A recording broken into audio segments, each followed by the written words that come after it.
We're moving on to September because fucking nobody played anything in August. So the first game on the list Should have. is a big game. Shut up. It's a big game. Metal Gear Solid 5, The Phantom Pain. September. There's only 3 games on my list, but it's a big month. Oh yeah. So Metal Gear Solid 5, The Phantom Pain of Kojima. All right, Phil, take it. Alright, Metal Gear Solid 5, The Phantom Pain is 3/4 of a great game. Only 3/4, huh? 3, even And- at least 3. Wow, I'm surprised. Yes, but what's interesting about that is that Phil does not mean to imply that it is 1/4 of a bad game. No. He just means to imply that it's 3/4 of a game. Yeah. Well, maybe not 3/4. 2/3. I don't know, it's hard to tell exactly how much is missing because so much is missing. Well, why don't you? What do you mean by that, Phil? Alright, so obviously what everyone likes about Metal Gear Solid isn't the stealth gameplay or anything, it's the story. You know, it's the wacky characters and the science spy thrillers mixed with supernatural elements and stuff. And pre-release, Metal Gear Solid 5 was slated to be, you know, the epic conclusion to the Metal Gear Solid saga. A game so big and epic that they had to fit the prologue in its own separate game. And it's got all these whacked out trailers and stuff, and it's building up. And when you play the game, the story builds up, and it builds up suspense, and it introduces these characters, and there's some sort of conspiracy, there's some sort of evil plot. You don't know what it is, but the story's building up, and the characters are all slowly turning evil, and it's building up. Oh, it's over, huh? Wait. What now? It just ends. Yeah, it just stops. It just ends. Well, I think that's really in theme with the game. You know, Yeah, it's all about the phantom pain. Yeah, exactly. The feeling of something's missing and it hurts. Yeah. Yeah, it's a brilliant so artistic strange. statement. I know. It's like if the game was, you know, like Metal Gear Solid 2, by the end of the game it's like it's obvious that the game isn't about, you know, trying to steal secret information from an underwater base. It's, you know, it's actually about the nature of like information sharing or whatever. Like it just gets utterly nonsense. So yeah, it's not like there's no precedent for Metal Gear Solid games to have meta plots. But that's not it with MGS5. Yeah, it's just like a beautiful coincidence that the game is an example of the Phantom Pain.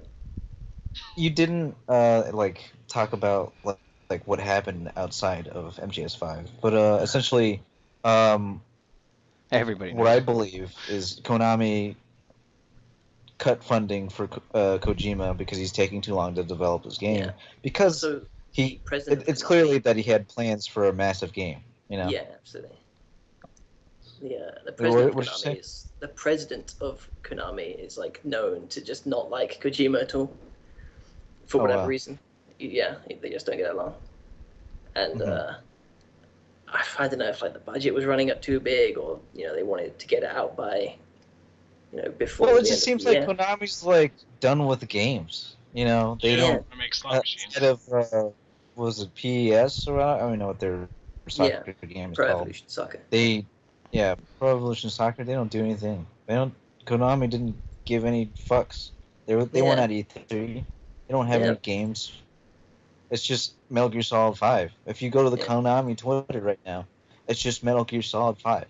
Yeah, it's their only game, and then the rest is just slot machines. Yeah. Yep. And I guess they just, for whatever reason, they wanted to make sure that they stopped making games as soon as possible. And who cares if it wasn't finished? That's so shitty. Yeah. I mean, it's Metal Gear Solid. Like, it's Metal Gear Solid in the name. It was going to sell regardless. Yeah. Even if it's half finished. and it's really unfortunate, you know. Yeah, and But the game now, itself is super fun. yeah, like the gameplay is the best it's been in any Metal Gear Solid game, probably. Yeah, I'd say for sure. Like Well, it feels so right. the open world stuff didn't really come together as it should have, but who knows how much of that Probably. was by design. But just like the game feel, like Yeah, like moving around, mechanics. doing dives, diving Sure. backwards, and Yeah, yeah, it's great. It's really fun to play. it's fun. Yeah. And it sucks. Yeah, Because the story sucks. The characters suck. Yeah. The twist sucks. Yeah. The only good character is Kaz. yeah. I like Huey's pretty good. Everyone hates Huey. Like, from what I can tell, everybody fucking hates Huey. Yeah, exactly. Because, spoilers, it turns out that he's a pathological liar, and so throughout the entire course of the game, he's saying, "No, I'm really on your side. I'm not a traitor." But it turns out he was. He's like, "No, see, it's because of this reason," and then it turns out that that's not true. And it's, "Oh no, see, that it was because of this reason," and it turns out that's not true. And he and Kaz are the only characters who actually like fit the theme of the game about like doing necessary evil to achieve peace. But the character you think would actually do it, Big Boss, since supposedly this Metal Gear Solid 5 would bridge the gap between good guy Big Boss and bad guy Big Boss. Nope, just stops. Just comes to an end, and then he's on a motorbike at the end. Mm-hmm. That technically doesn't happen because the time it says that event happens conflicts with the time with Ocelot and, spoilers, Big Medic like leave. If that makes any sense. It's like broad daylight when the real Big Boss leaves. But he was with Big Medic. So the ending, there's a paradox there. And it's very clear to me that like once Konami took the reins from Kojima, you're like, what the fuck do we do? Let's just copy paste the prologue and put it at the end. That's it. But at least Quiet is the stupidest character ever made. I was gonna ask about Quiet. Awful. Yeah. There was a lot of Angry Nerd Boy backlash to women's want to censor Quiet. But she looks ridiculous, so. Yeah, and the reason they give for why she's like completely naked is it contradicts itself. Yeah, it's also incredibly stupid. Yeah, and it makes no sense. And the reason why she is quiet also makes absolutely no sense. Like, so, yeah.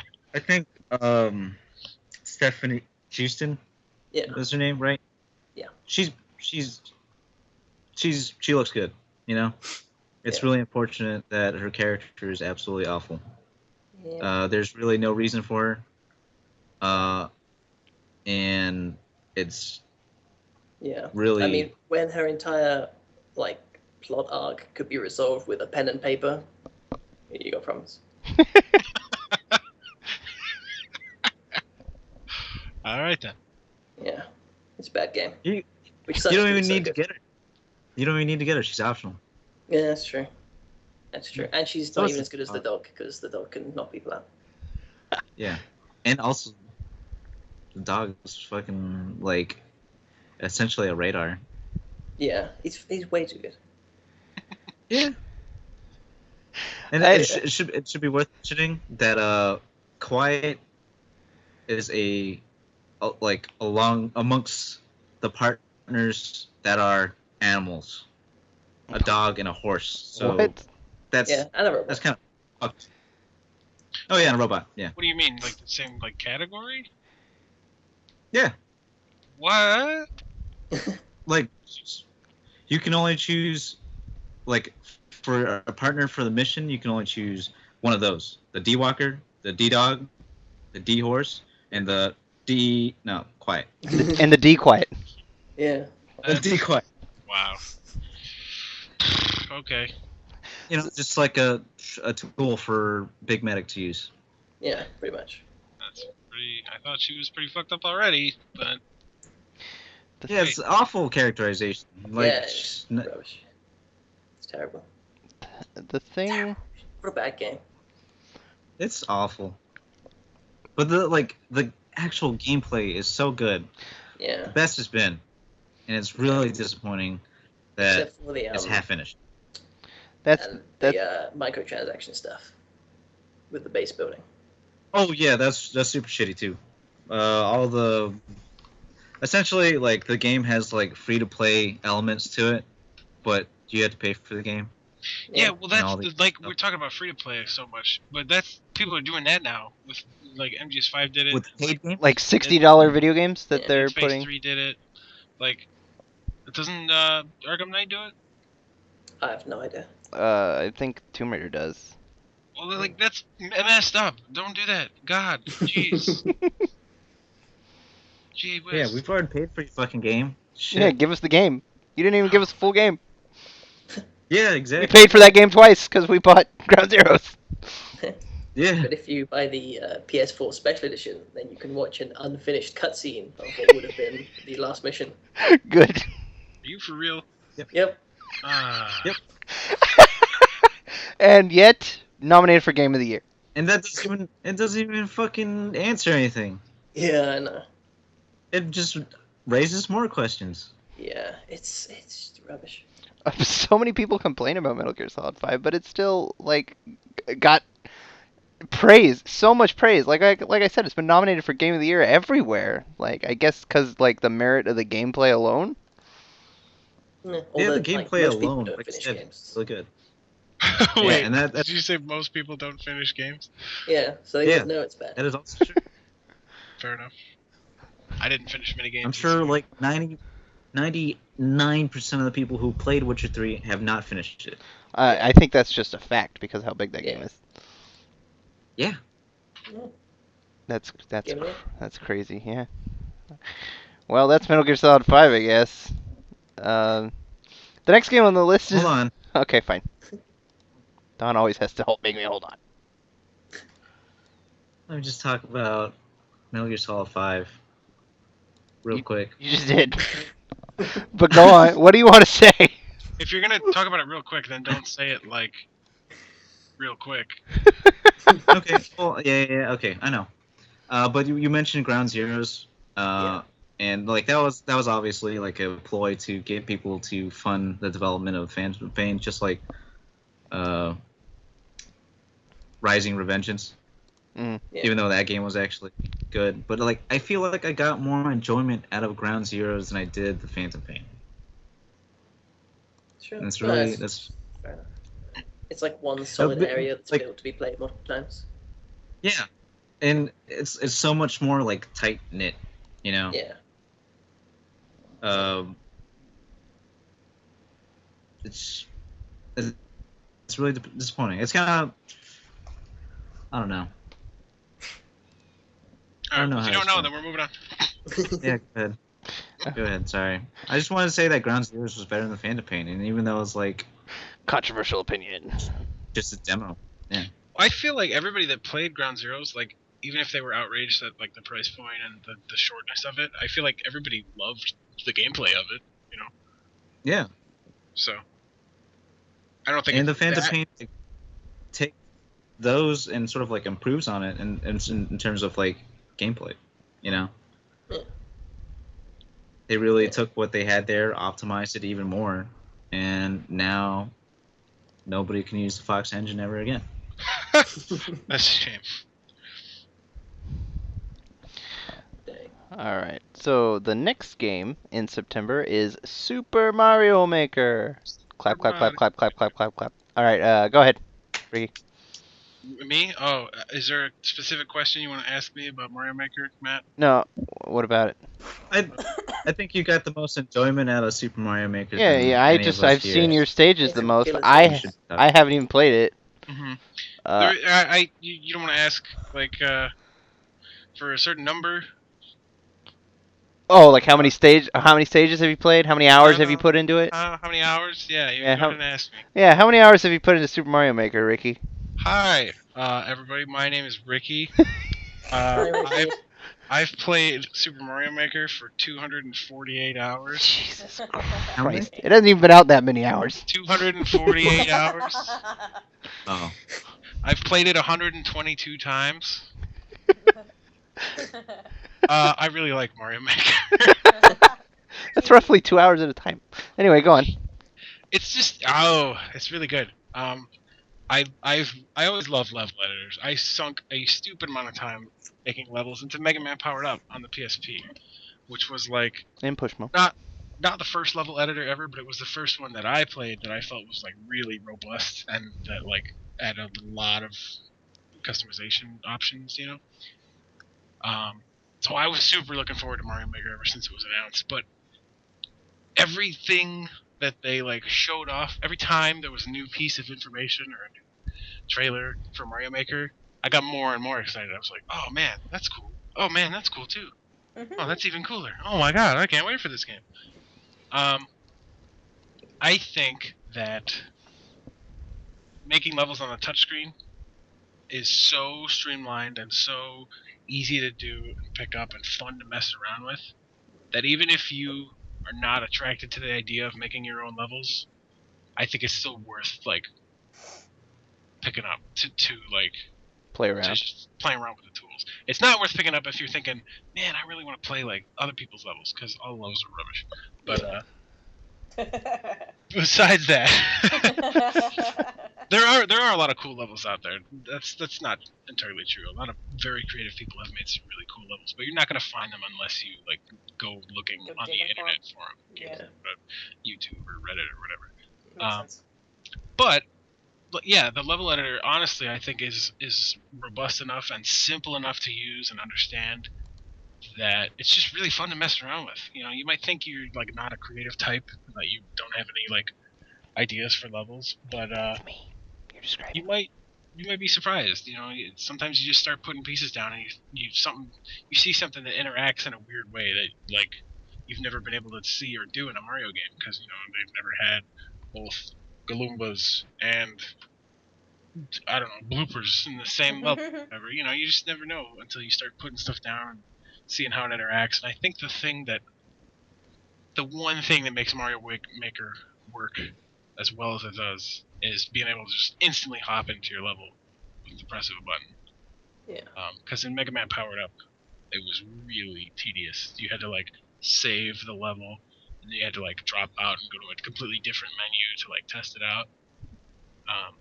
It's really tedious. But in Mario Maker, you could just and like the little clapboard claps, and then you're just playing the level. You know.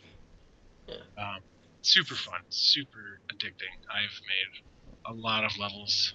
I've played a lot of levels. 100 Million Mario, where you get to play random levels made by random people, is absolutely trash. Which is to be expected, I think, with any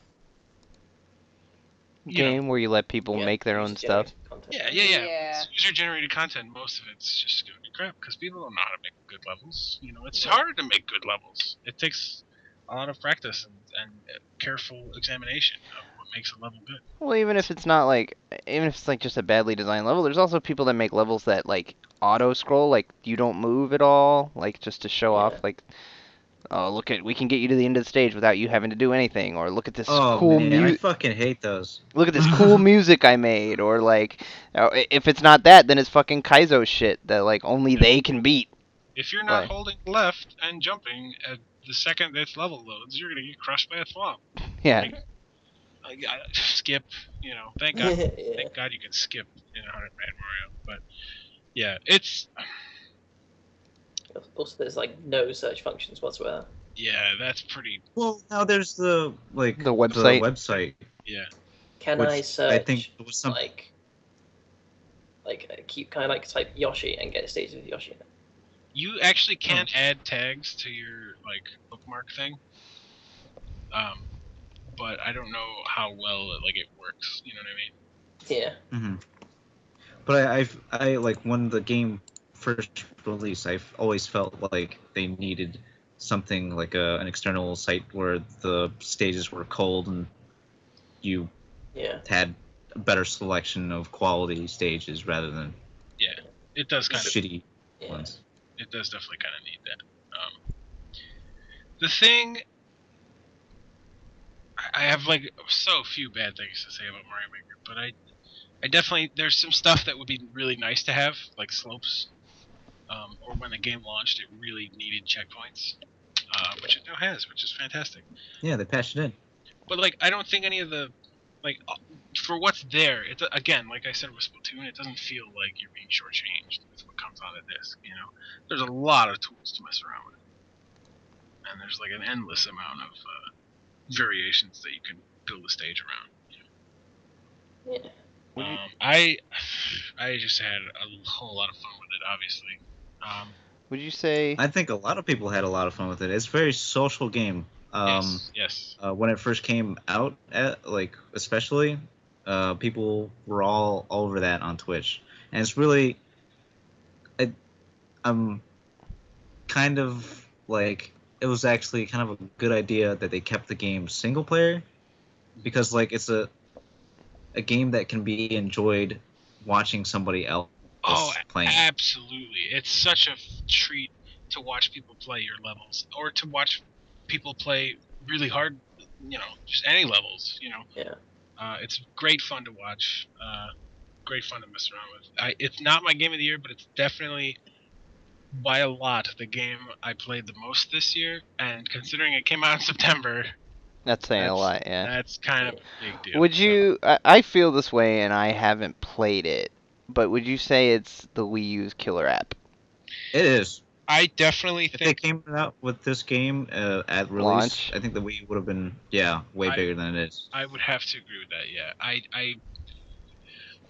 I think it's kind of too late for a killer app. Yeah, no, I think so. I think so too. But like, I'm just saying, like, every Nintendo console, there's always that one game that, whether or not it's the best game on the console, is debatable. But it like showcases what what the console can do the Yeah. best. Like, there's Wii Sports, or even maybe Skyward Sword, if you wanna. Those are like the two best examples for the Wii. There's like Canvas Curse, Yeah. and yeah, probably just Canvas Curse, maybe Leap Agents, I don't know. But for like the DS, there's 3D Land for the 3DS. Like, is this? I think it is. Just without even playing it, I think it's Absolutely. the I best think example of Nintendo what the Land Wii U can do. I think Nintendo Land is a great showcase for the Wii U's functionality, but it's not as good or as streamlined or as just fun to play as Mario Maker is. Well, yeah. I agree with Don that if this had come out at launch, it would have put a lot of butts in the seats. Yeah, it would have been. Yeah. It would have been an actual killer app instead of just would be killer app. Yeah. It's also the killer app for amiibos, man. Oh yeah. With Smash, Yeah, amiibo functionality who is the fuck cares? Yeah. Yeah, this is what I think amiibo functionality should be, where it doesn't really add anything, but it's just a cool little thing. It's just something extra, completely optional, and you don't need amiibos to unlock them. Although, if you're gonna try to unlock all the costumes in 100 Mario, you have to play, because it's limited. You get, I think, like 40 in easy, 30 in normal, which leaves 30 for expert. So if you don't have all the amiibos, you have to play expert at least 30 times to get them. Well, can you use all the amiibo? Like, I have all the Smash Bros. Amiibo, and I have a handful of other amiibos. Can I scan them all in the second I get the game, and then Yes. go play to unlock the other remaining costumes, or am I gonna get duplicates? Is it bullshit like that where I can get duplicates? No, you cannot get duplicates, which is So I could play the game and I can unlock the Tingle costume and the Waluigi costume and the Wii Balance Board costume and the Mahjong Cube costume like all in a row without without getting Donkey Kong again. Yes, absolutely. Okay. However, there are certain costumes that you can only unlock by playing expert mode. Like you don't get them if you're playing on normal. A lot of them are the Smash Brothers characters like Ganondorf or whatever. Like you have to play extra mode. So like if you have the amiibo, that's one less time you have to play extra mode or expert mode. Mhm. But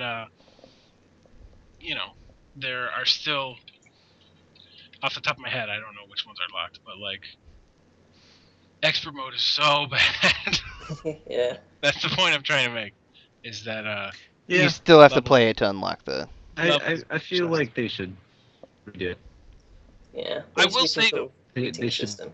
probably I- figure out how to. I will say though, I was playing expert mode because I was making a Star Fox stage and I needed Peppy and I didn't have them.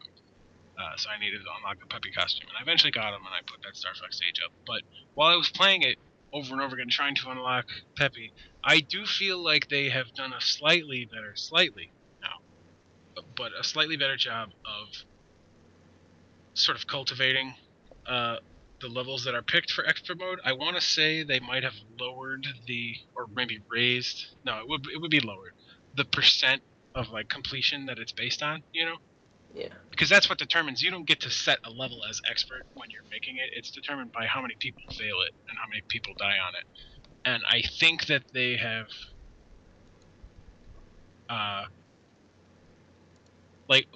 since when the game came out, I feel like levels on expert mode are not as bad. As terribly hard.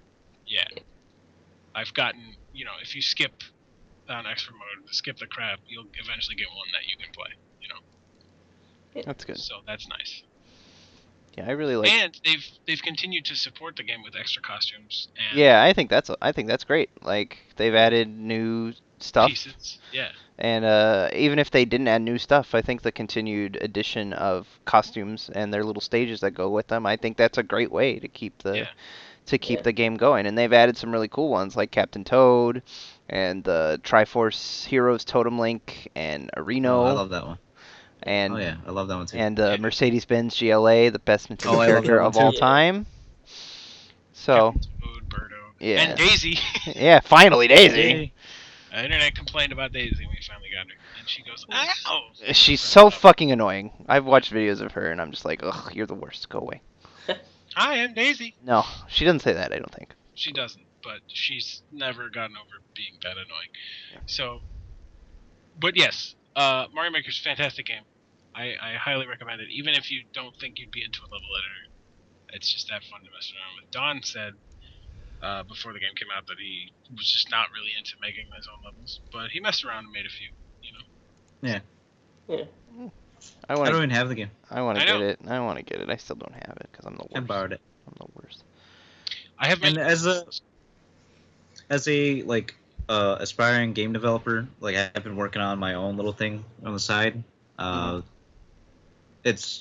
It'd be good to play Mario Maker just to sort of like learn that game design. Yes. What makes a good game. there is a lot of like that to be found in Mario Maker. There's been some stuff where I had this idea of what I wanted to do, and I had to like figure out how to do that with the pieces that the game gives you, Mhm. Yeah. and it can become this sort of engineering challenge where you're like, well, if I put this guy on a track and then I put a switch over here that does this, like, which enemies can interact, which enemies can activate P switches, how can this Monty Ball, I can make him jump on a note block, and do this and this. It's really fun to mess around with. As somebody who's had a lot of fun with other level editors and stuff like WarioWare DIY, where you get to like make your Yeah, own yeah. video games, I definitely think there's 248 hours plus of fun to be had. So, That's good. there you go. All right. So after Pushmo. after Mario Maker is one of the big ones, maybe the biggest. Little indie game you might have heard of called Undertale. Yeah. Dum. Is that game that's all over Miiverse? Yeah, it's that. Yeah. It's that. Is that game that's all over Tumblr? It's that Yeah. social justice game. Rah, rah, rah, rah, rah. Yeah, it's the Undertale. Damn Tumblr Tale. Yeah, Tumblr Tale. All right. Is that game that got nominated for a game award and didn't win anything? It did win the best game ever in the GameFAQs poll. Yeah. And Oh, yeah. Fucking Oh. salt. So much salt. Yeah, I think it people won. were- I think people just let it win, or like insisted on it winning just for. the Oh, I salt. started voting for it to make GameFAQs users angry. I Yeah, fully, Yeah, readily admit for that. salt. Yeah. I am not ashamed. But I do think it's a fantastic game. Might actually be my game of the year.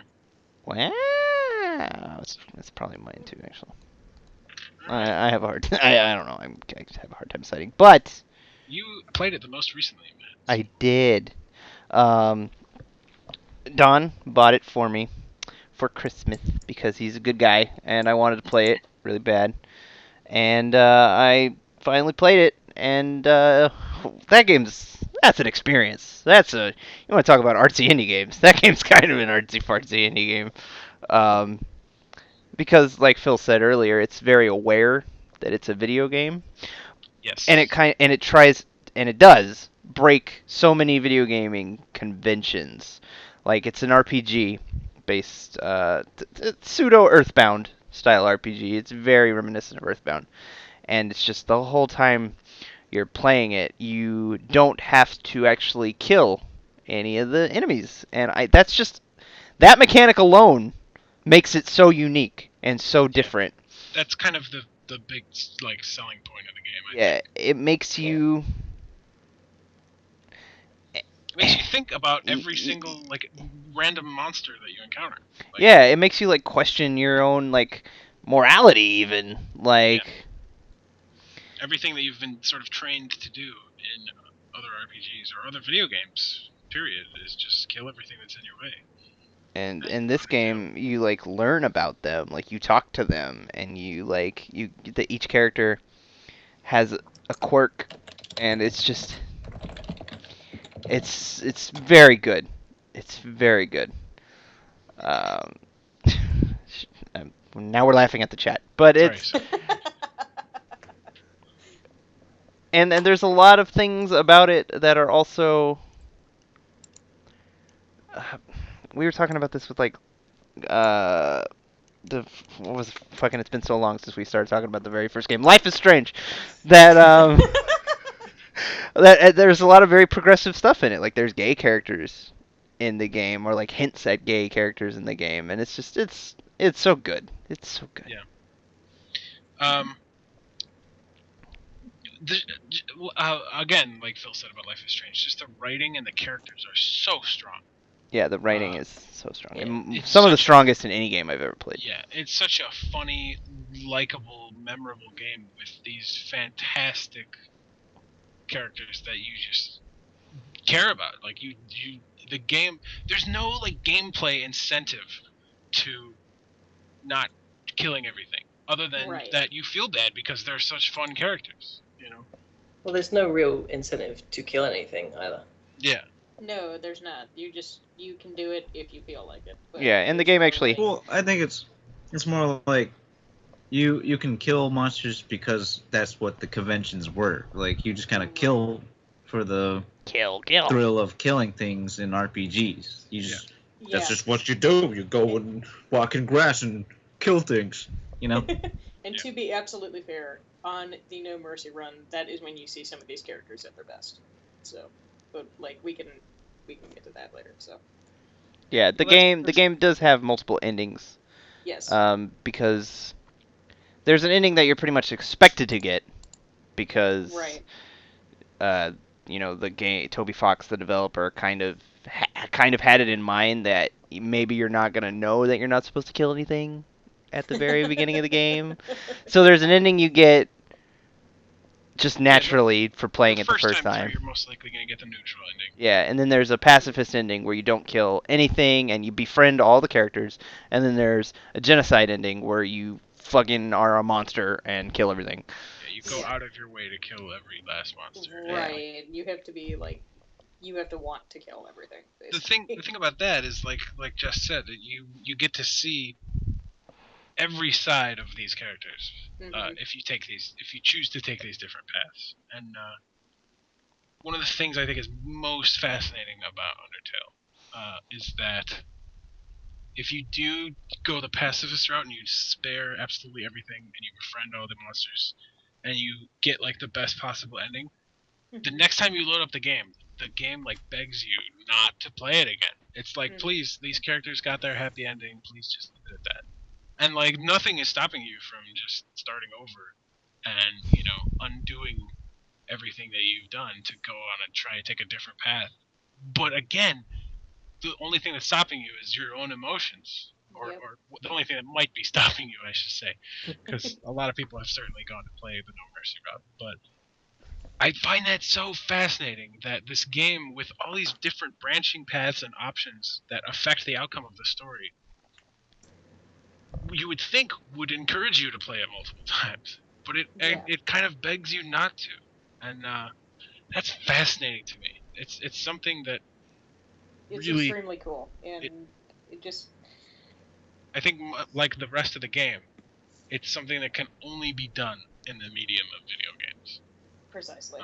That's the main thing that I took note of in Undertale, is that it plays around so much with the medium, and it does these things that are only possible to achieve, and to achieve with this level of depth when you're in a video game, where your choices drive what happens.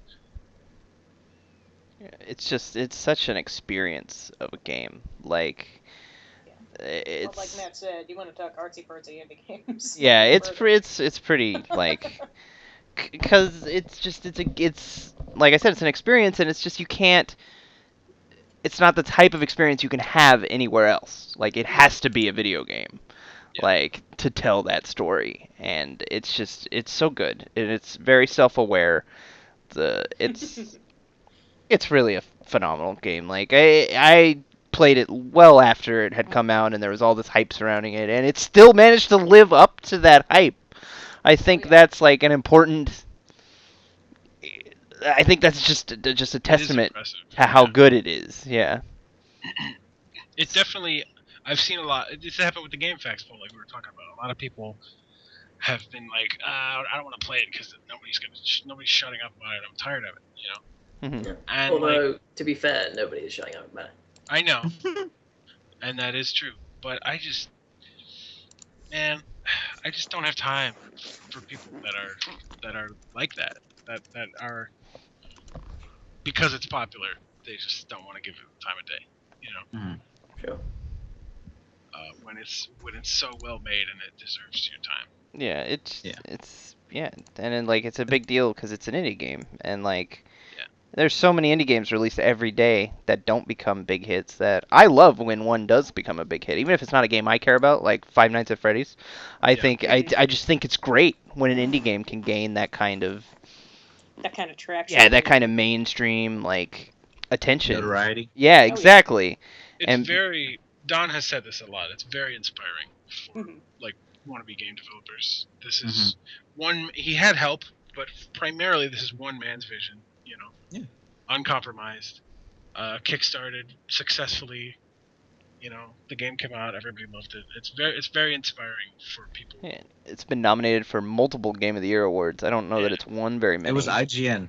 It was IGN's Game of the Year for PC, I believe. Yeah, it won IGN's Game of the Year PC game, which of course pissed people off. But who cares? It's a big deal. Because Witcher 3 is also on PC. Oh, go ahead. It's just nice. I like seeing indie games get a lot of recognition, especially when they're indie games with like themes that are as heavy as this one. Like, there's a lot of conventions that are being broken, and it makes you think, and like most AAA titles don't do that. Don't really do that. Like, as good as The Witcher 3 is, what did you learn from it? Like, how did it change you? Geralt's the best. Who can't take a hit? We discussed this.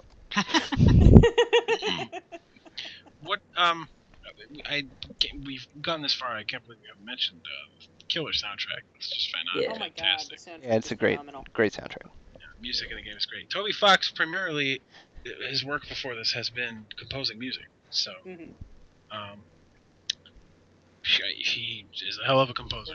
He made the guy strikes me very much as a one-man machine. Really, like he seems like he's done like everything so much for this game. It's ridiculous. So it's very inspiring, and the music with like the use of leitmotif and like recurring themes that get remixed and reused and integrated into other songs is so effective, and goes such a long way towards what we talked about, the emotional core and your attachment to these characters. You know, when you associate this music with this character, and you know you hear that music when they're at their worst or they're at their best, you know, it just really gets you attached to them again.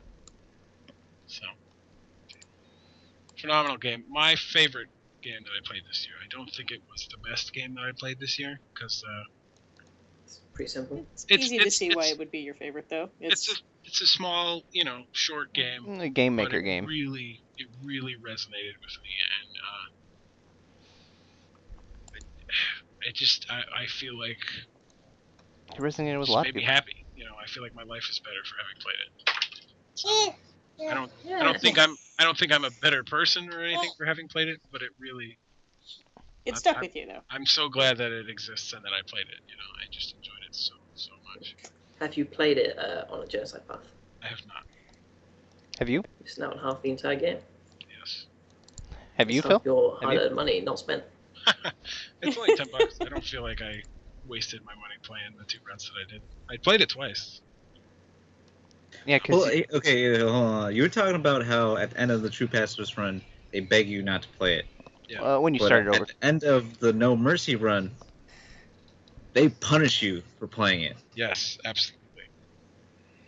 And there's ways to get around it, but like it's kind of for the average Joe, it's kind of hard to do. Mm-hmm. Are you talking about the final boss? No. Oh. If you play No Mercy to completion, the main story is changed completely because of the it. next time you play Pacifist and get the true Pacifist ending, it's like tainted. Like it remembers that you've done No Mercy, and it kind of like throws that in your face, you know. Mm-hmm. Oh, wow. That's wow. That's dark. Yeah. So that's the thing about the game, is that it remembers everything you do, and it can be kind of jarring, and like what the hell is this?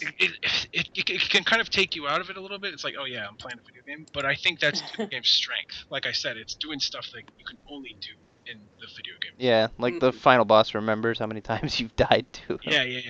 Yeah. And like if you accidentally kill a character and reset your game, like you think, oh, I didn't save. Let me try and do that without killing them. The game gives you shtick for it because it knows what you did. You know, you can't fool the game, and that's one of the most like creepy, awesome things about it, in my opinion. It's definitely a very creative, different approach to resetting. So it's a different approach to video games. It's great. Love different approach to video games in general. Yeah. It's great. So yeah, Undertale, awesome stuff. I highly recommend it. I love it. Absolutely. I know you guys talked about the music, and you've said it's artsy fartsy, but I want to just really talk about the charm of the graphics. It's very like simplistic and stuff like that.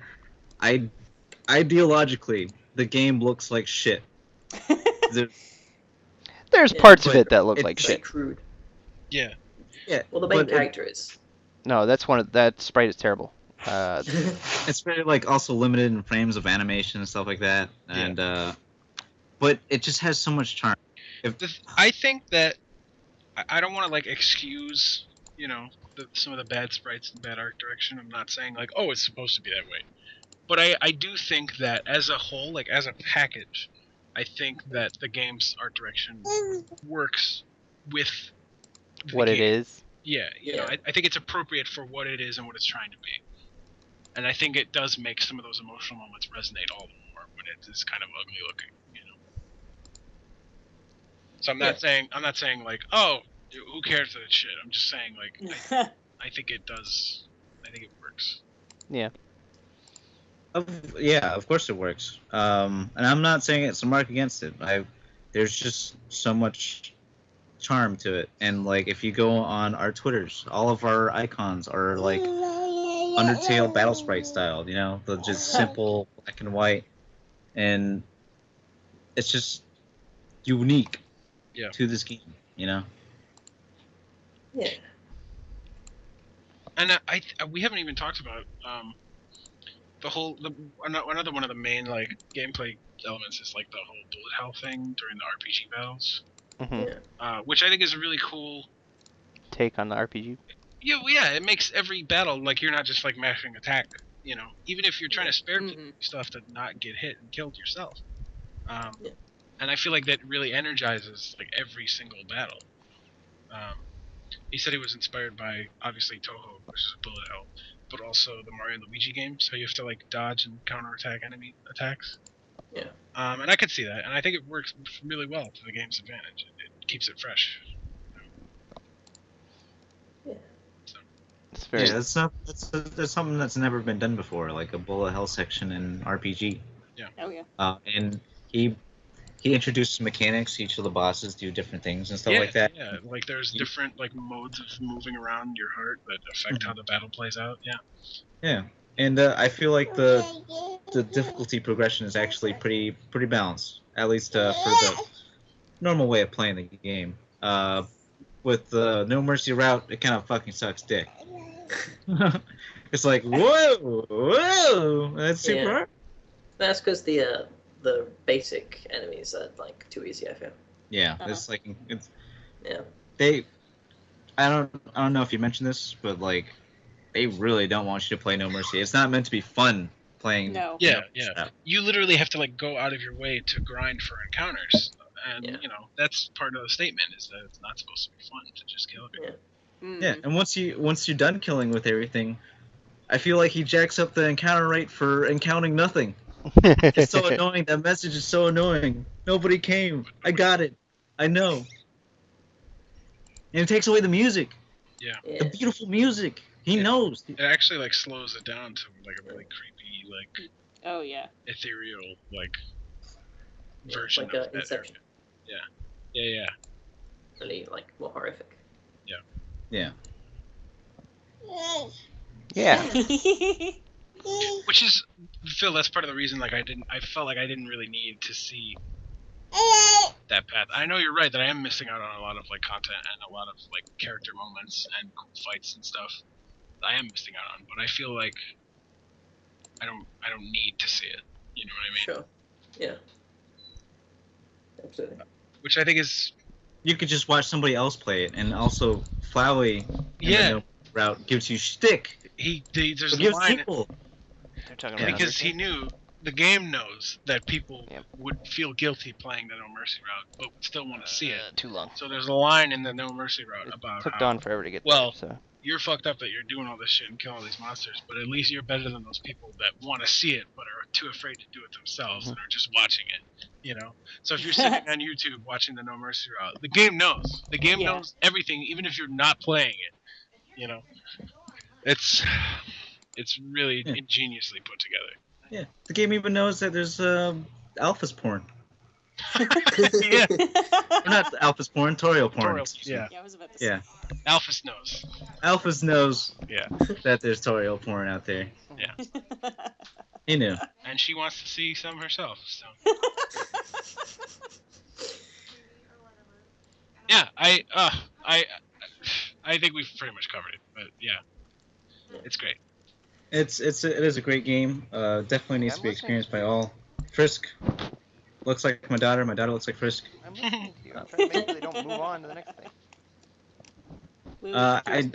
You gotta. I don't know if you mentioned that, but like Frisk is sort of like you can't tell if Frisk is a girl or a boy. Yeah. It really like it puts the player more into that role. Yeah. Like either way, if you're a girl, you feel more frisky. Get out of here. No, I do agree. It is cool that the main character is, for all intents and purposes, androgynous. So yes, that's the word I was looking for. Thank you, Jess. You're welcome. And just like in the world of monsters, it really doesn't matter what gender you are. Yeah, nobody in the game looks down on you for being a certain gender or even for being a child. They just are afraid of you because you're a human, Mm-hmm. So yeah. It's kind of so like a sort of meta thing, like world of monsters are accepting of this, what does that make us Yeah. as humans? I think you might be reading a little more into it than Toby 5. Yeah. But I do think that is a cool thing about the game, is that, every character in the game only addresses you as they or the human. There's no, gender-specific pronouns used anywhere in the game. And I think that's very cool, because it doesn't matter. In their player character, whatever they want to see, Yeah. So, I like that. Yeah, I like that about it too. It's probably one of my favorite things about the game, to be honest. The favorite thing being the music. Yeah, the soundtrack is absolutely killer. Absolutely fantastic. Okay. Just a quick go around. What's your favorite song? Starting with Rick. I already know what it is. Great. Go ahead. Well, my favorite song is "Hopes and Dreams" / "Save the World." Is that like the final boss theme? Yeah, the pacifist final boss. Yes. Yeah, that's a good one. It's really hard to pick because so many are so great, but that's my favorite. Yeah. My favorite is Matt? Bone Trestle. I love Bone Trestle. I love Papyrus. Yeah. Papyrus is fantastic. Yeah, everybody loves Papyrus. If you haven't seen my playthrough, watch it on the channel with me and Rick, and featuring Jess and Josh. Lily. Oh yeah, you can't forget Lily. She's Lily's there more often than Josh. That's true. Go ahead, Phil. The dog song. That's a great one too. I almost made that my ringtone. Okay. Jess, do you have a favorite song? It may be predictable, but my favorite is Megalomania. Oh, nice. Very nice. Oh, yes. It's a great track, for sure. It's a fantastic track. I know it's everywhere, but I really, really like it. Yeah, because it's good. It predates Undertale. It does, Oh, yeah. yes. What about you, Don? What's your favorite song from the game? My favorite is Snowy. Oh, yeah, good choice. Yeah. Yes. I just want to give shout-outs to Death by Glamour, because that's probably my second favorite. Oh, yeah. Yes. I know For we sure. said it, so. Death by Glamour definitely grew me. The entire soundtrack is great, Yeah, I don't think there's a bad track on it. What's Undyne's theme? That one's great too. Spear of Justice. Yeah, that one's great. That song reminds me of, it's like the battle on the big bridge of the game. Mhm. Just this really cool fight song. And you do fight around a bridge at No Mercy Run. So. Yeah, that's a good song. Anyway, whole soundtrack's fantastic. Yep. And I think that we can pretty much call. Whoa, no. We can't stop talking about Undertale. Lily objects? Yes. Okay, we can move on. we're gonna move on from Undertale. Yeah. All right, we're moving into October. We're in the home stretch. Let's see how quick we can get through these. Okay. Chibi-Robo Ziplash. I'm gonna talk about this one real quick because I want to complain. Okay, so Chibi-Robo Ziplash came out for the 3DS, and it was packaged with an amiibo. So, yay! But it's a different take on Chibi-Robo because it's a platformer where you use your cord as a whip. Okay, so that's cool. I think that's actually a fun mechanic, and I think they do some cool stuff with it, even though it's kind of a very easy game. I don't think it was meant to be hard, but they do some cool stuff with the Whiplash, and I think that and some of the level design being cool makes Chibi-Robo Ziplash 75% a good game, and 25% an absolutely atrocious, terrible game. Because there are some choices in this game that I don't understand how they ever came to the decision to put them in a video game. The biggest one is in order to travel from stage to stage on the map, instead of just going to the next stage, there is this roulette you have to play. And the roulette has numbers 1, 2, and 3 on it several times for each one. And whatever it lands on, you move that many spaces on the board, and you have to play that stage. Which means you could theoretically play the same stage multiple times. Because the roulette will land on a number that you've already been to. I mean, you could theoretically play the same stage like infinite times. Yes, right? exactly, because you can do that. And that But- is what? Can't you like pay coins to like load the roulette in a way that's favorable to you? Yes, and I did do that. But That's still stupid. Don't yes, get me wrong. no, there is a fix for it. You're right. You can spend the in-game currency to buy pieces to put on the board so that you can get whatever number you want. So you can buy like one space, which is what I did. I just filled the whole thing up with one so I can play each stage in order the way they're intended. But that doesn't change the fact that that's a stupid fucking way to move about the stage. Yes. Like, I shouldn't have to spin a roulette to go to the next level. I should just go to the next level. Either make them all available for me to pick which level I go to, or just make me go one at a time like a normal fucking game.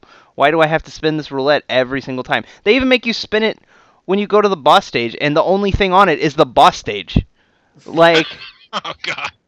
like, So it's a roulette with one space? yes, exactly. Why? Because whoever fucking made that decision is an idiot, and like, it really hampers like. And otherwise, it's not a great game, but it's a fine game. But that is just so terrible that like it really brings it down for me. And then another thing that sucks is there are these levels throughout the game where Chibi-Robo is attached to these different vehicles, and the way Yeah. yeah, I heard about these. yeah, the way that you play them is different. And some of them are fine. The skateboard is okay. You just kind of go really fast and jump. It's basically an endless runner. But then there's this one where you're like on a balloon and you have to like swing back and forth constantly to make the balloon go up or down slowly. And like you just have to build all this momentum, and it's just not fun to play. And even worse is the submarine game, where you're in this fucking submarine that moves slow as shit, and you're holding down the button to make it go. And again, it builds on momentum. So when you let go of the button, you don't just come to a stop. The submarine just keeps going and runs into whatever because you're holding the button down to go faster because it's so slow. But then when you need to stop to beat some enemies to open a path, you run into them because you were building momentum that whole time. And there's a boss that you have to fight like that. And it's just it's not fun. It really ruins the experience. And it's not like I said, it's not a great experience to begin with, but there are some really awful decisions in that game. That's Isn't there like a submarine that sucks? yeah, I just said that. That was what I was talking about. Submarine. Sorry. Yeah. And then I will say It's getting late. it's okay. Sorry. I'm sorry. I will say though, the final boss is awesome. But that's it. Cool. That's all I have to say about Chibi-Robo. Right. All right. Speaking of robots, Transformers Devestation. That game looked cool. Yeah. Is that the It's, game made by Platinum? Yeah. Yeah. Yeah. It's fairly paint by numbers as far as like Platinum games go. There's a system where enemies will randomly drop weapons that you can like combine into stronger ones, but it's not thought out very well. There's not very much variety in the enemies. All the map, like it reuses the same one like generic city map for like half the game, which was very strange. I didn't expect that at all. And I have no love for the Transformers, so I got nothing out of the game. Is it better or worse than Legend of Korra? It's way better than Korra. Oh wow. Yeah. But you know, it's still just generic hack and slash. Well, maybe they'll do it right with the Demon T game. Yeah, I mean it's not a bad game. It's just it doesn't have the same juice to it like Devil May Cry or Bayonetta have. Mm-hmm. Of course. Yeah. Just kind of plain. Yeah. Of course, not even a Smash. Cool. You've resolved Optimus Prime. I wouldn't expect either of or Optimus Prime to be. Optimus Prime is in that Smash knockoff though. Yes, DreamMix TV World Fighters. Oh yeah, Good. Yeah. it's true. Come on, it's not like that game's hard to remember, Phil. Isn't Snake in that game? Yeah. Yeah. Bowman and the Beyblade guy. Yeah. And Barbie. Why is that roster so much better than Smash 4? It's got Power Pro Coon, dude. Any game.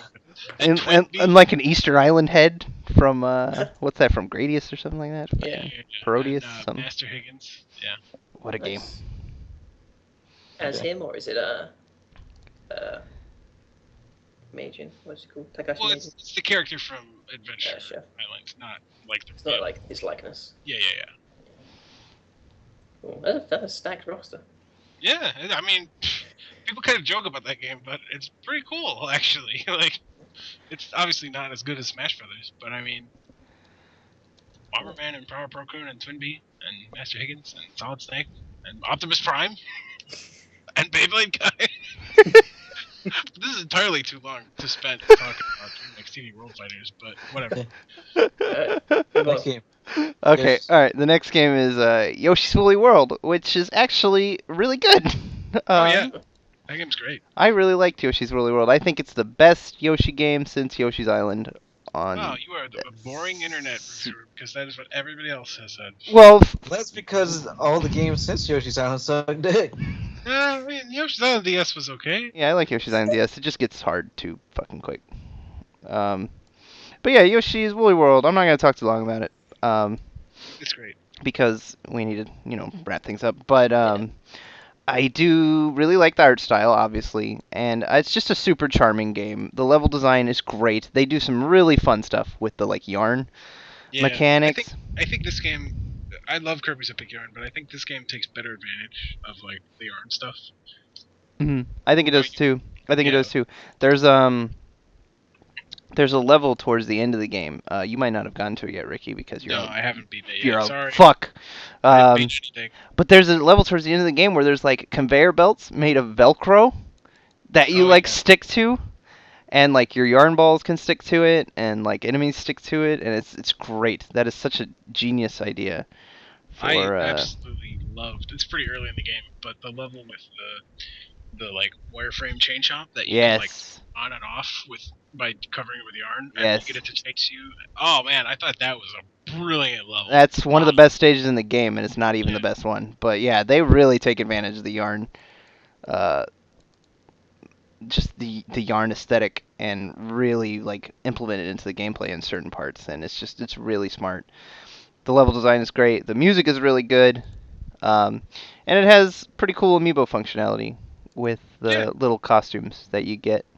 The little different Yoshis are goofy looking sometimes, but cute. Yeah, And, I mean you get them for nothing basically. Yeah. It's almost just a bonus. Cool as it is in Mario Maker for sure. It's just a bonus. I wish the Pokemon ones worked.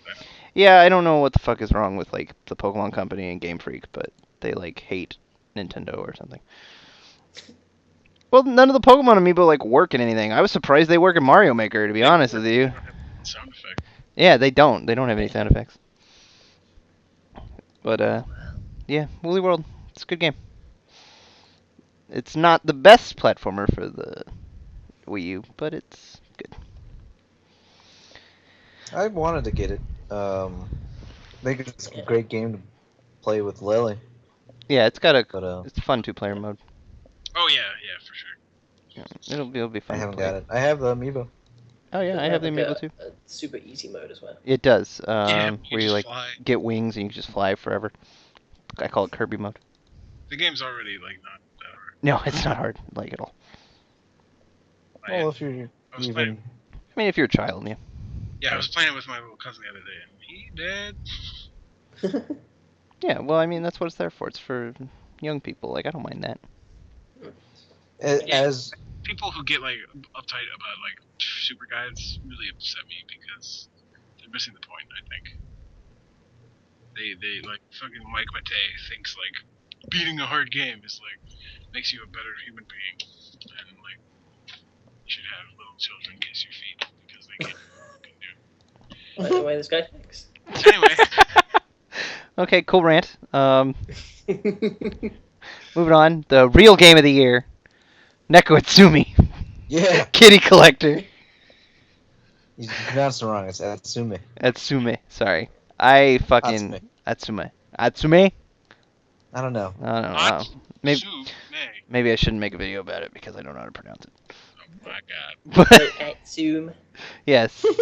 Niku Atsume, Kitty Collector, is an app for the phone where all you do is look at cats. Best synopsis ever. But that's all you do. Cats come to your yard. You like take Tamagotchi life? yes, you take pictures of them doing their thing. And then they leave, and you buy stuff to put in your yard so more cats come, and then you look at them, and you wait for rare cats to come, and sometimes they give you stuff, which is basically the end goal, is to collect all the mementos that the cats give you at random. There's no, like, strategy to it. They just eventually give you stuff, and that's it. And for whatever reason, this fucking game I check 10 times a day, every day since I downloaded it. So... How many hours have you played Neko Atsume? Well, I'm only looking at it for like 2 minutes at a time, so I mean it's probably only resulted in like 10 hours of gameplay, but that's a lot for a game that isn't a game. It's just I'm so obsessed with this stupid cat game, and it's not even a game. I can't interact with the cats. I can take their pictures. I can nickname them if I want, but I can't I don't get to play as the cats. I don't get to control the cats. Yeah, you just kind of look at them. You just look at them. Yeah. That one's got a hat. Yeah, exactly. That was really sad. Yeah, some of them don't even animate. Fucking Tubbs. Tubbs, worst. Are you anti-Tubbs? No, I love Tubbs, but fuck him. He, you put out the good food, right? Because you have to like spend the good fish. Like there's the goldfish and there's the silverfish.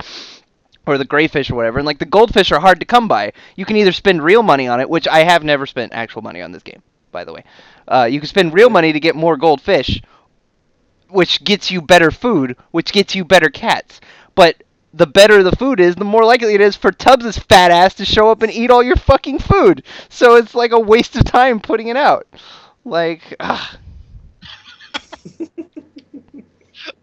like Tubbs. He's adorable. He's hilarious. He's hilarious. But sometimes I'll be super pissed off when I just bought food to put out, and he shows up 2 seconds later, and now I have to buy food again. It's like a strategy game. You got to plan around Tubbs. Because it's like a natural detachment. Yeah, because like when you upgrade the house so that you have like 2 rooms, like there's the outside and there's the inside.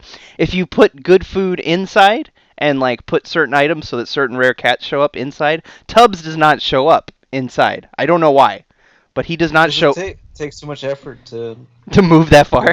Yeah, he's got to go up a step. Well, Tubbs does not spawn inside, so he won't eat all your food inside. So if you want to get certain cats to show up, put the good food inside and put the shit outside. So fucking high level strats. For Nicholas. I love Neko too. Game of the year. You guys joke, but I check this fucking game every day, several times a day. Check it maybe once or twice. I check it like every day. I check it like 6 or 7 times a day. I'm not even lying. But I don't get probably as much out of it because like I'm not into cats. But Lily likes seeing the cats. They're so cute. They don't even all animate. Like it's literally like looking at nothing. It's looking at static images. JPEGs. Game of the year. Sorry. But yeah, it's very reminiscent of Tomodachi Life. You kind of just like do nothing. Do nothing. You just watch other things go about their day-to-day lives. Like yeah. I will say, like, not having played the game, but having seen it on my Twitter feed incessantly, it's got a very cute, like, appealing art style. Yeah, I heard that they were like making a dog one, or they might have already, like in Japan. So that's cool. And like it's become really big, like in Japan. Yeah. There's like toys and stuff that you can get out of like claw machines and stuff. Yeah, that's crazy. It just kind of blew up. Like I hear in your voice as you say, "That's crazy." I wish I had. Yeah, dude.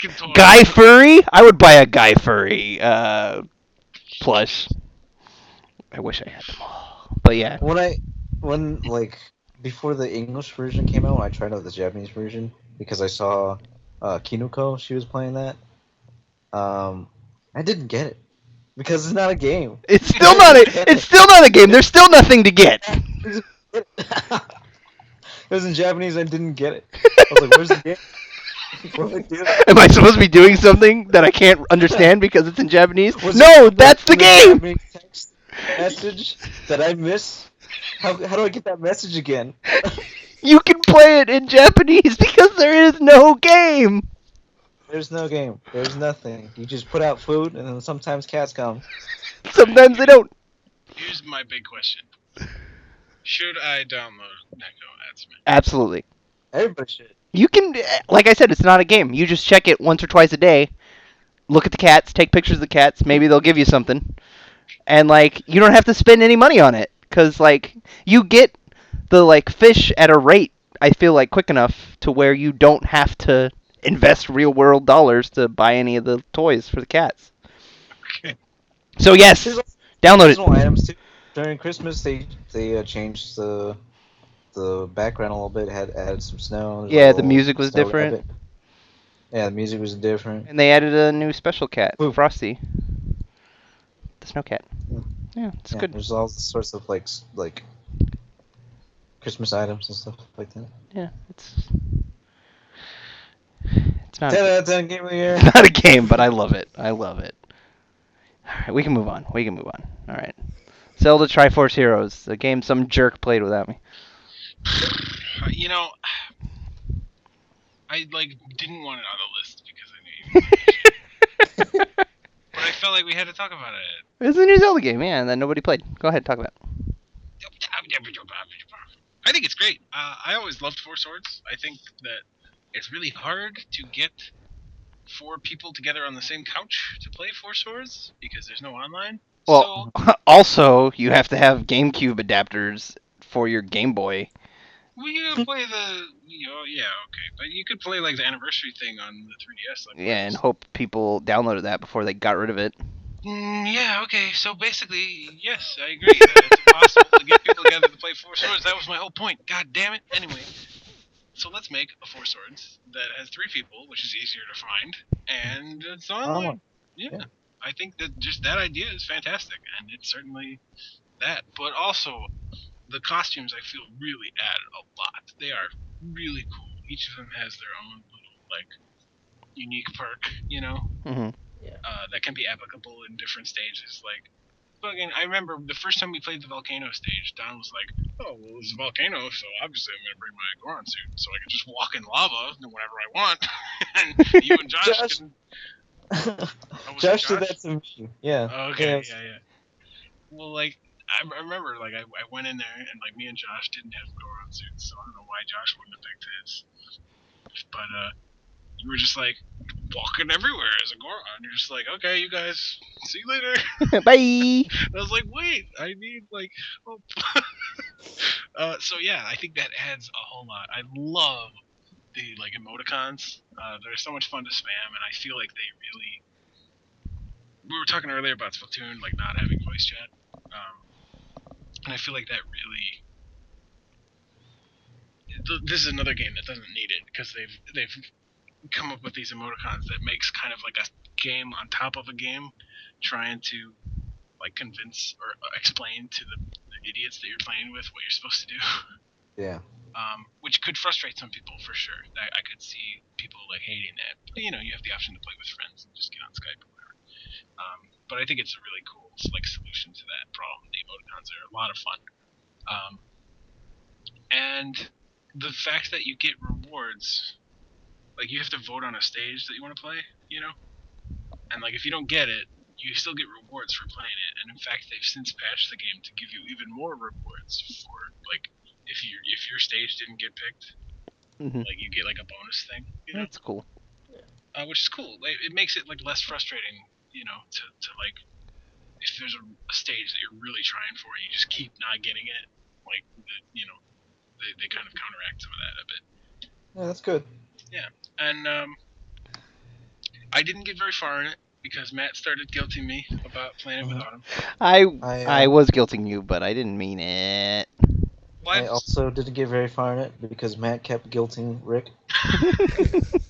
Hey, now don't throw me under the bus That with is- that one. Well, it is true that you need 3 people, you know. So, but no, I would love to play it with Matt when he gets it. I'm tempted to just buy it for him. Oh. But Don't do yeah, that. it's a great game. I was actually very impressed. I've heard. I haven't tried it for myself, but I've heard that the single player is garbage. Yeah, I was going to talk about that too. I would kind of And, expect it to be garbage. I've never played the single player myself. And yeah, just how it works is it seems really slow and boring. The thing It's like even with 3 people, like the game is like really hard. Like you really have to coordinate, you know. yeah, And I can't imagine doing that with like having to switch back and forth between the, like dummies, you know. hmm Like that seems like some of the bosses would be impossible that way. So I yeah, think they do let you skip or give you some sort of boost to levels that would just be impossible to beat with one guy. still, that's not to play the game. Yeah. yeah. The game was meant to be played with 3 people, and The fact that it has online and that you get like when you go online, they ask you, they're like, so do you like to go really fast or do you just kind of take things slow and like explore, you know, so that you get matched up. Ideally, I don't know how well this works in practice, but that it's supposed to match you up with people who are similar to you, you know, so you don't accidentally get the guy who just wants to speed through the entire thing and leaves you to fall to your death, you know. So it's easier than ever before with a Four Swords game to find. Not that that bar was set very high, of course, but they've made it really easy and streamlined to find people to play with, which I think is awesome. yeah, it's fun. I haven't gotten very far either, like I've mentioned. Yeah, there's like 7 or 8 worlds, and I've only played the first 2 and the first stage of the third.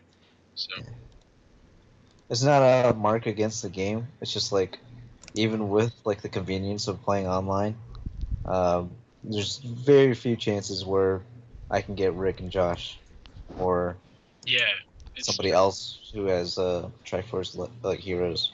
It's true. I feel like the game's not selling too hot, to be honest. No, I don't think it has. because it's really good. It's just it's a lot of fun. There's a lot of like, you know, having it's like Four Swords. You have to help each other out. You have to pick each other up and carry each other across gaps because you have an item that they don't have. So Mhm. you need to make a water pillar for them to stand on or whatever. Hook shot them from across the gap because they don't have their own hook shot. It's a lot of fun. It's really and like Four Swords and like the new Super Mario Brothers games, you have the option to just be an obstinate dick and just like throw people into lava, you know, which I always think is a hoot, even when it's pissing me off. Yeah, I think, like you were saying, part of the game of playing Triforce Heroes with the emoticons and like trying to get your teammates to coordinate with you is part of the game. But like fucking around, you know, and throwing people off just because you were angry or something like that, and Yeah, causing everybody to die or some shit. me and Don, It's really fun, you know. who are you and I playing with? Where you have to throw the key like between over this gap, so you have to throw it to one person who has to throw it to me. And you and me were on the person that was in the middle. We just kept throwing the key back to them. Oh, I was the one in the middle who just kept throwing it back just to troll. Oh, okay. Yeah. And it was the random that was trying to throw it to me, Yeah. I think. Yeah. So, and I that's also an added benefit if Yeah, if you can only you get only 2 people together, you can still play with randoms in the third slot. Mhm. Very cool. Most of the time they're kind of laggy, Yeah, for sure. but it's just a fun game if you can have fun with other people, just fucking around, then you'll get enjoyment out of the game, I think. Yeah, for sure. All right, that's it. All Let's right. not keep Fill up any longer? Phil up any longer. I wanted to talk about Indivisible a little bit, but we can skip that. Sure. Keep something with that. Yeah. Oh, now we're on November. Fallout 4. All right.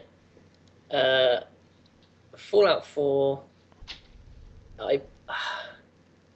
I played it for hours and hours and hours, and it wasn't until after I beat the game that I realized that I really hated it. Oh no. Yeah, it's the sort of game where like none of its individual elements are any good, but because you're always checking off boxes and filling up bars and exploring new areas and getting incrementally stronger, like it's really good at like tickling your stupid monkey brain into making you think that you're having fun. Didn't you? Not in those exact words, of course, because that's poetry. But didn't you describe like Borderlands that same way, or in a similar way? That it's just like ticking off boxes like a spreadsheet. Yeah, exactly. And Fallout 4 was barely a step up from Borderlands 2. Okay. Oh wow. Yeah, I mean the role playing is laughable. It's non-existent. There's no role playing. All the quests are go here, shoot these. The gunplay is average. The settlement building is completely pointless. There's nothing about the game that's any good. But yeah, I'm sure loads of people will be like, "Oh, it's the greatest game ever, man! Look at all the different buildings you can go into." But like, I was really upset with myself when I realized that the game was tracking how long I'd played it in days instead of hours, and I wasn't enjoying myself at all. Wow. Yeah. So if you're aware that you're that you're just like a very easily to respond to psychological manipulation on a chemical level, then you won't enjoy it. But if you're the kind of guy who plays mobile games, then you'll love it. Wow. That was a big game Wow. that came out this year, and you no. shat all over it. A lot of people were super hyped for Fallout 4, but I feel like a lot of people are disappointed with Fallout 4 too. I have heard. I've heard not just from Phil that like previous Fallouts did a much better job with like quest depth. And Well, everybody loves Fallout 3. Are you a big Fallout fan, Phil? That was a lot of Fs. Yeah, I like New Vegas, but that's about it. Oh, okay. So like you're not big into the series, really? No, I'm not a fanboy or anything. Okay. Well, I feel like it's okay if you are. I was just asking for context. No. Well, how many days did you put into Fallout 4? I don't know, 3 maybe. I feel like the developer Bethesda kind of gets away with like. Yeah, like the game is. Shit. All their games are ridiculously buggy. Yeah, it's really.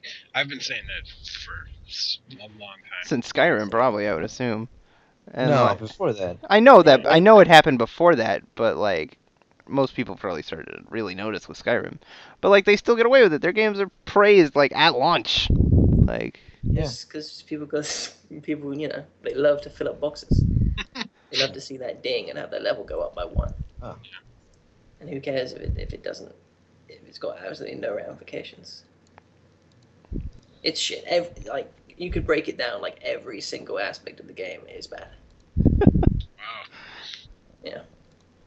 It's ass! Alright. Good to hear. That's interesting. I expected better. I have seen, like Don said, I have seen some people who were disappointed in it, but I haven't seen anybody go full angry video game nerd on it. Call it ass. Yeah. Every individual aspect of it is terrible. Yeah. It is. I believe you. I'm not making fun of your choice of words. I just am impressed that you were not pulling any punches. Yes, it's true, he said. All right. Is Nintendo Badge Arcade a better game? Good segue. That one does have the bunny. Yeah. My Yeah, but daughter loves the arcade bunny so much. Fallout 4 has a dog. The dog's fucking rubbish. Oh, okay. Sorry. Which game had a better dog? Metal Gear Solid 5? D-Dog's the best dog in any game. No way. Lesser Dog is the best dog in any game. Excuse you both, but Missile from Ghost Trick wants a Oh, all right. You're right. Missile's better. You're right. But I love Lesser Dog. Lesser Dog and Greater Dog are both fantastic. It's a good year for dogs in video games. Yeah, how about it? But All right, so what's the deal with the bunny from Nintendo Badge Arcade? Because I apparently haven't he's a played hustler, Nintendo Arcade, but in Super Mario Maker, when you get the Badge Arcade bunny costume, and he like flexes. he turns Yeah. into like a giant, like muscly bunny. Oh, yeah. And I'm like, He does that. He does that in Nintendo Badge Arcade. Like sometimes he'll just like go Super Saiyan and flex. And Yeah. sometimes he'll like be on fire or something like that. Or Yeah. sometimes he'll turn into his 8-bit form or whatever. Yeah, and sometimes he'll go real. Oh yeah, I love that. where he looks like a bunny. Yeah, Yeah, it's it's just like a photo. just a real bunny. Oh, Photo speak. bunny. that's Yeah. Yeah. And It's all kinds of animations. like I said, my daughter Lily, she absolutely loves Nintendo Badge Arcade's bunny. Anytime I like boot up the 3DS and have it play that little jingle when I hover over the game. Boop, boop, boop, boop, boop, boop. I don't even know how it goes. Yeah. That was a good Close. impression of it, though. It's close. Yeah, it's close. She gets excited and she starts, like waving her arms and clapping, stuff like that, and smiling. And then Nice. we play the little practice badge arcade and thing, catcher. Yeah. And then I see if like for recently I haven't gotten free plays because I suck dick. But I can get like maybe one, rarely two, most times, and I'm content with that try. You know, Yeah. I'm not like a crazy collector that will pump millions of dollars, millions like or hundreds of dollars, even for badges. But like the way it's structured, you kind of need to if you are that collector. Yeah, there are It's, some badges that you can't get them on a free play. It's just not possible. yeah. That's the If, thing that like if you drives me really nuts. want Though. those JPEGs on your 3DS, you Mm. can cough up some dollars. Like it's. I've heard this from multiple people, but this is the most like just straightforward money grab that like Nintendo has done with the free to play stuff because you literally have to pay $1 to get a chance to possibly win a badge. Yeah. Like you Oh, might not God, even that's win it. You get 5 chances. You get 5 chances. Yeah, but you They still give- might not win it. Yeah. It's also very skill based. Like the physics is like you can get good at using the crane machine and how the physics work to net Yeah. you more than one badge. It's not like a real crane machine where sometimes it just decides it's not going to be strong enough. Yeah. It's Yeah. just that the boards, so to speak, are set up in a way where the good badges are, hid behind like 20 shitty ones. Yeah. It'll take more tries to get to those. Yeah. But But if you're godlike, maybe you can get it with one try. Yeah. And that's the fun that I get out of it. It's sort of like going to an actual arcade. You have very limited money, and you gotta try to get as many badges that day. Yeah. So, and sometimes I get nothing, and it's okay because there's tomorrow.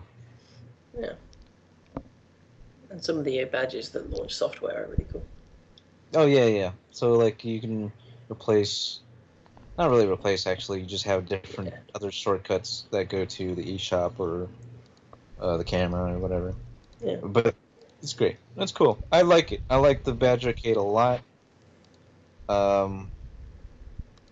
Yes, the money grabbing is kind of strong with this one. The bunny It is doesn't quite the hustler.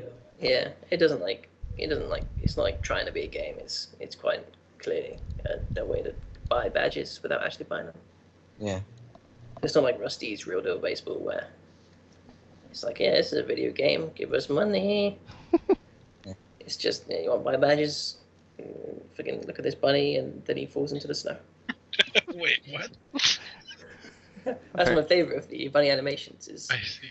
It's he falls into the snow, and then snow falls on his floppy ears. What snow is there? Like, isn't it an arcade? It just blows in, and then when you press the A button, it's gone. Oh, sure. Yeah. Weird It's, Japanese. it's really goofy. Yeah. All right. The Nintendo Badge Arcade Bunny is I like his character, Yeah. honestly.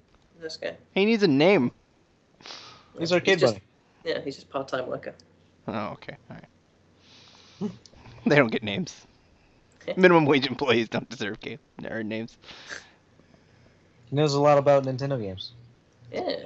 And like I think that would be cool. That's if I was a kid playing Nintendo Badge Arcade and having the Arcade Bunny tell me about all these cool games. I think that's cool.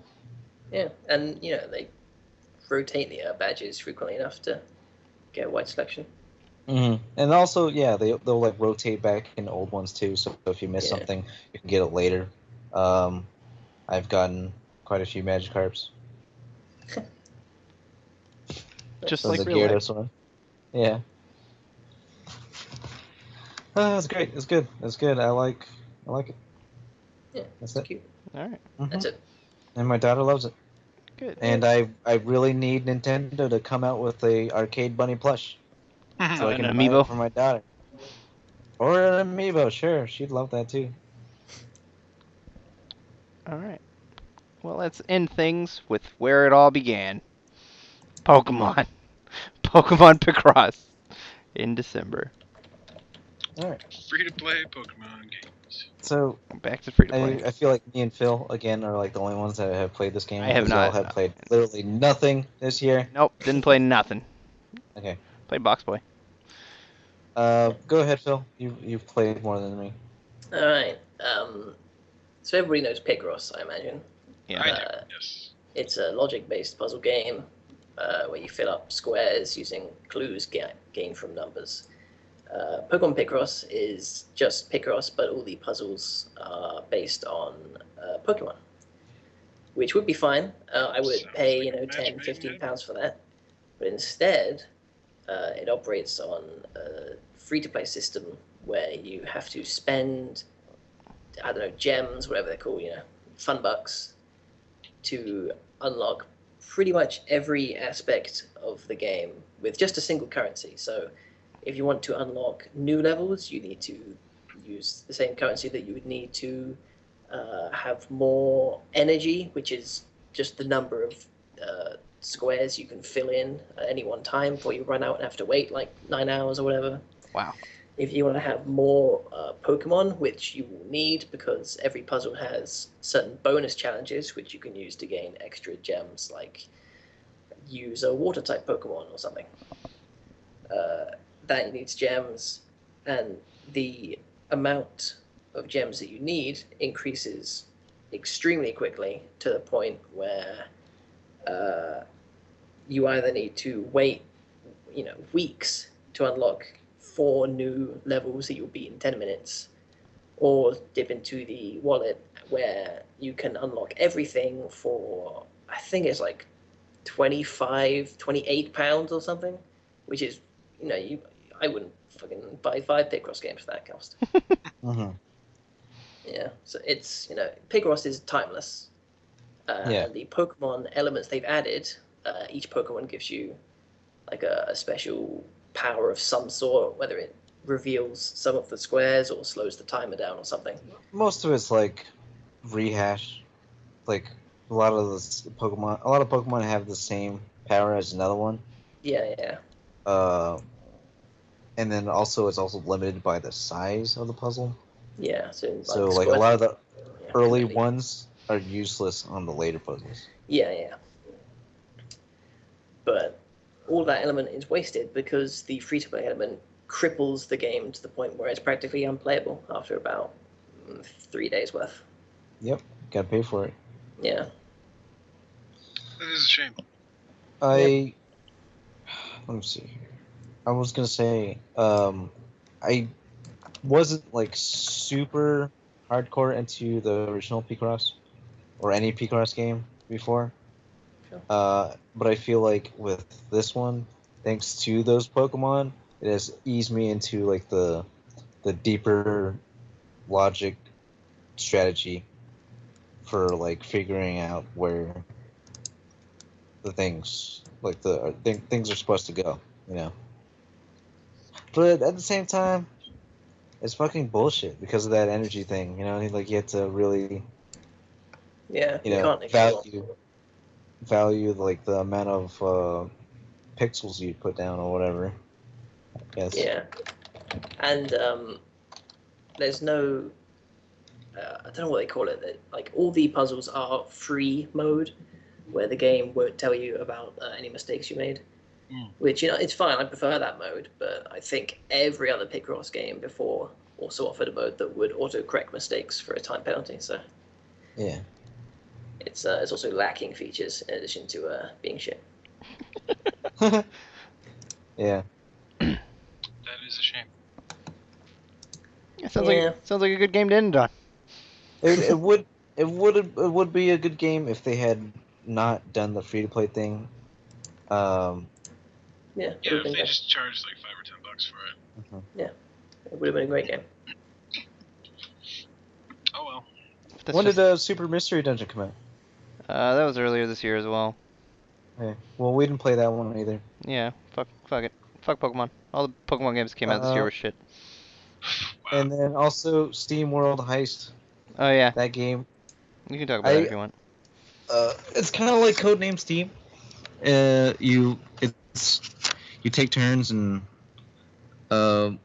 shoot things, but it's 2D, Yes. and I feel like it's done better in SteamWorld Heist.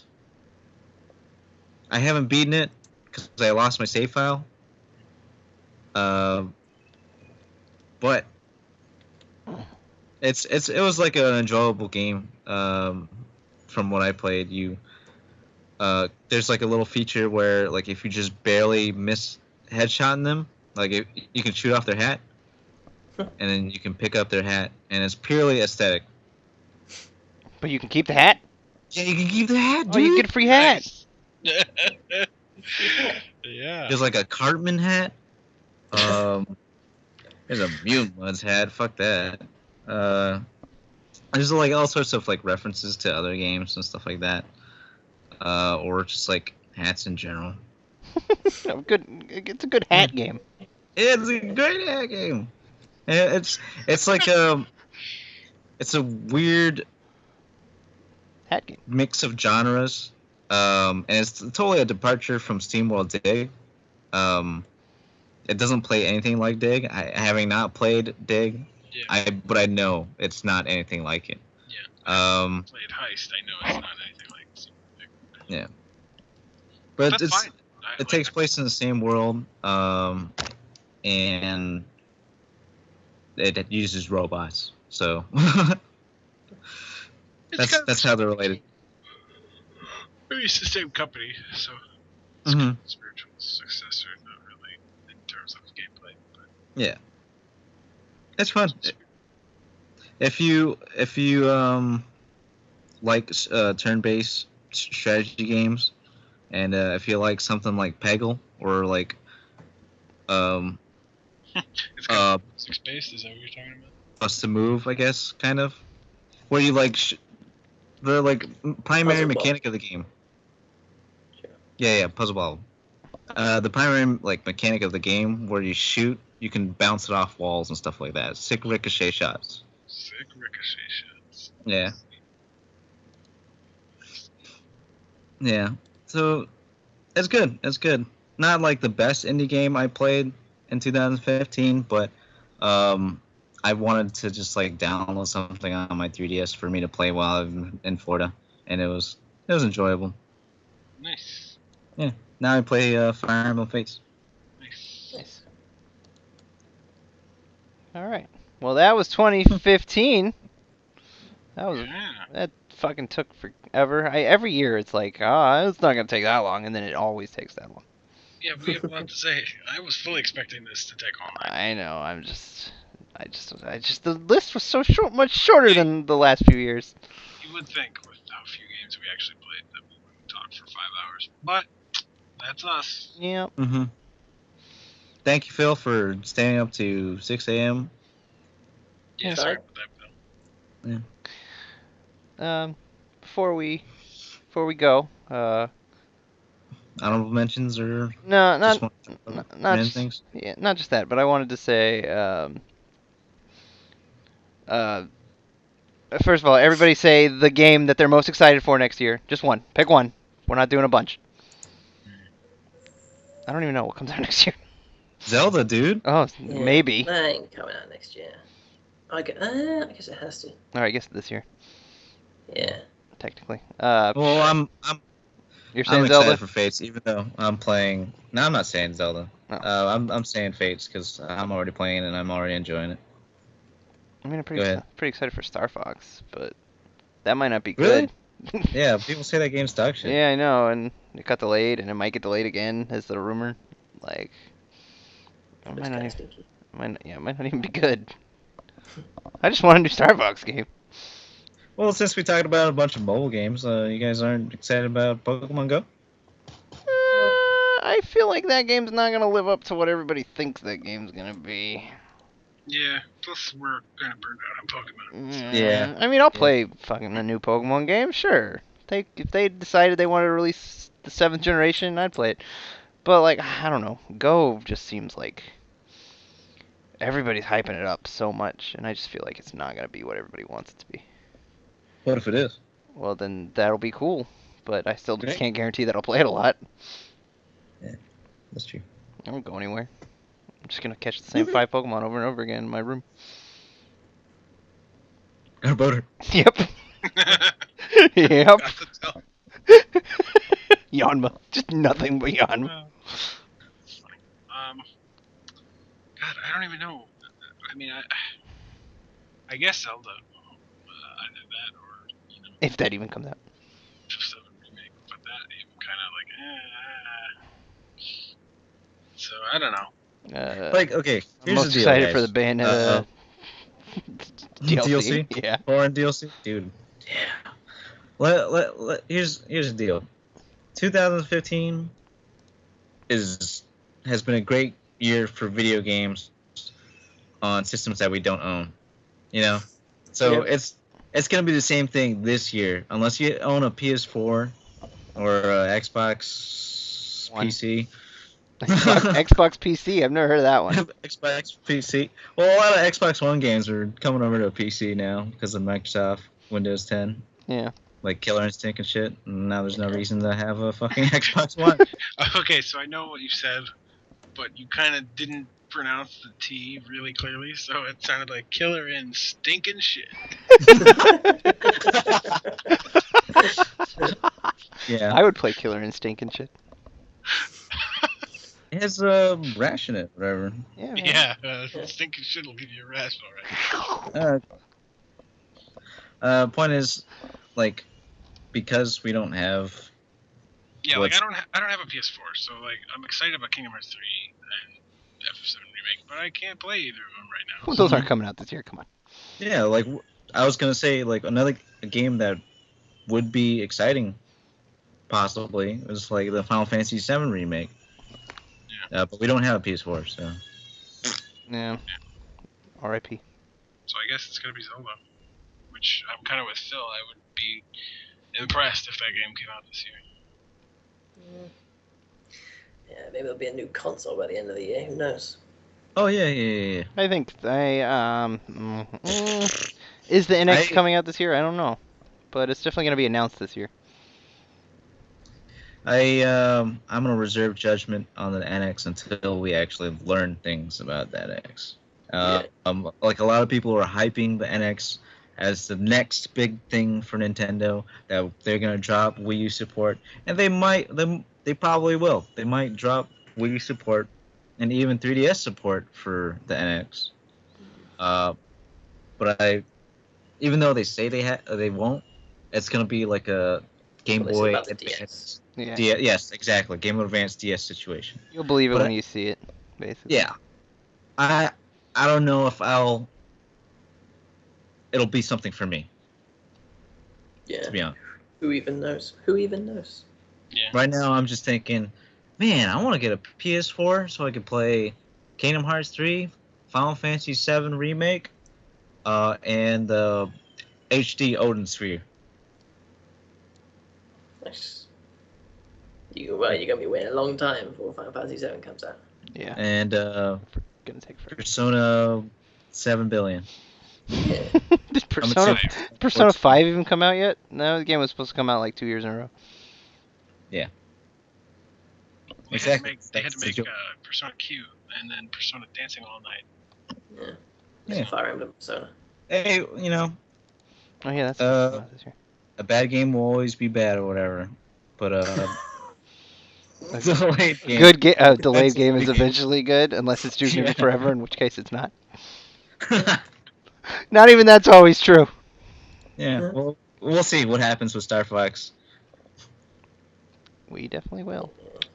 I'm excited for Star Fox, but I'm not. It's not my most anticipated game.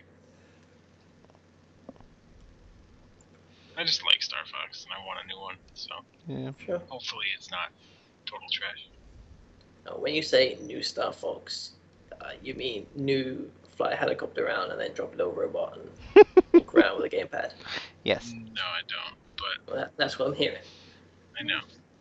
Well, we'll see. Yeah. It's probably gonna.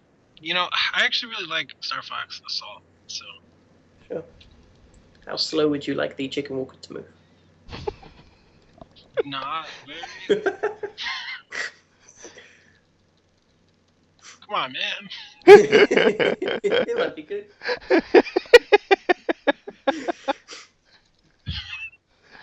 All right, let's wrap it up. Fuck it, forget it. It's fucking been like 5 hours. Let's just wrap it up. Yeah. Good night, guys. Thanks for caring about If you're still here, Yeah. 5 hours is a long time to just, listen to us. It'll be in parts. It'll be in parts. It'll be in parts. They don't okay. have to listen to us constantly. It'll be in parts. Well, you can pause the video, I guess. Yeah, or they can just come back later. That's what I do. Remember sometimes. Anywho, bye. Thanks for watching. Bye. Bye. Bye.